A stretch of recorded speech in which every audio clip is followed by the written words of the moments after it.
You will be amazed. The most influential man in human history was not born in a palace. He had no army, no wealth, no throne. Yet, he changed the world forever. His name is Muhammad. He was born into a society ruled by cruelty. The strong oppressed the weak. Women had no honor, slaves had no voice, and baby girls were buried alive. In that darkness, Allah sent a light, a child who was born an orphan. His father passed away before he was born. His mother died when he was still very young.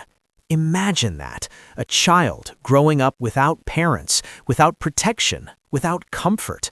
But Allah never left him alone, because Allah knew this child would one day become a mercy for all of humanity. As he grew older, people called him Al-Amin, the trustworthy.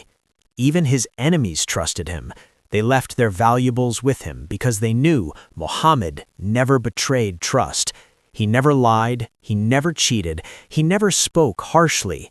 This was his character before he ever became a prophet. One night, alone in a cave called Seerah, his life changed forever. A voice commanded him, "Read."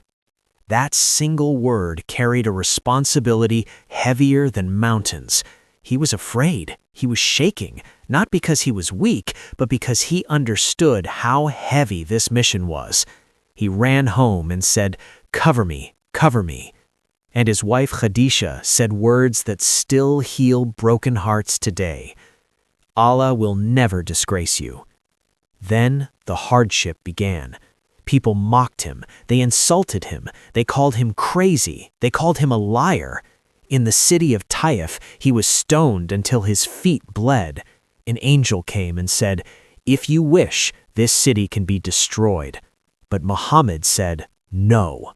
O Allah, they do not know." Think about that. He was bleeding, yet he chose mercy. He taught us that strength is not revenge. Strength is forgiveness. At home, he was gentle. He mended his own clothes. He helped with housework. He never raised his hand against his family. He said, "The best of you are the best to your families." Children climbed on his back. He shortened his prayer when he heard a child crying. This was the prophet.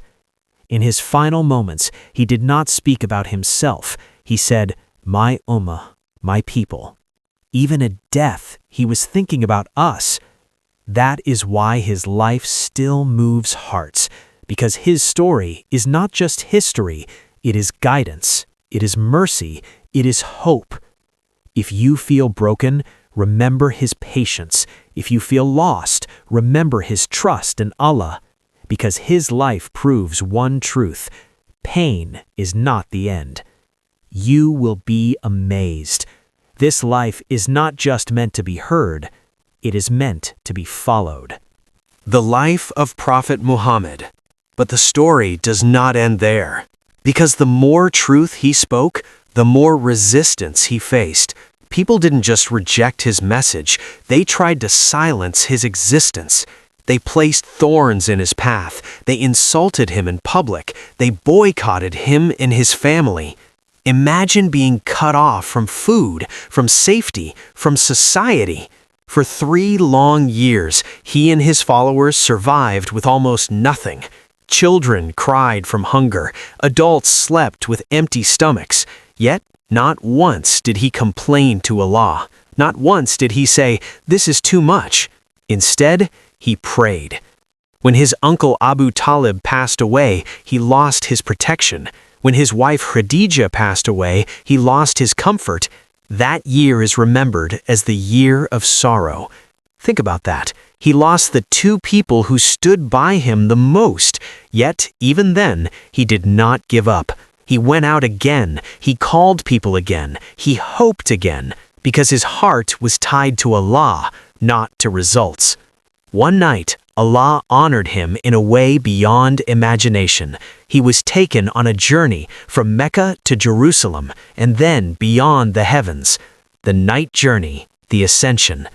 At a time when he was most broken, Allah showed him his nearness, because Allah never abandons those who remain patient. Then came the migration, leaving behind his home, his birthplace, everything he loved. He left not out of fear, but out of faith. In Medina, he built something powerful. Not palaces, not monuments. He built a community, a place where the rich and poor stood equal, where no race was superior, where no heart was ignored. He taught that the strongest people are not those who dominate others, but those who control themselves. Years later, the same people who chased him out stood powerless before him. Mecca was conquered, and now he had every reason to take revenge, every reason to punish. But he didn't.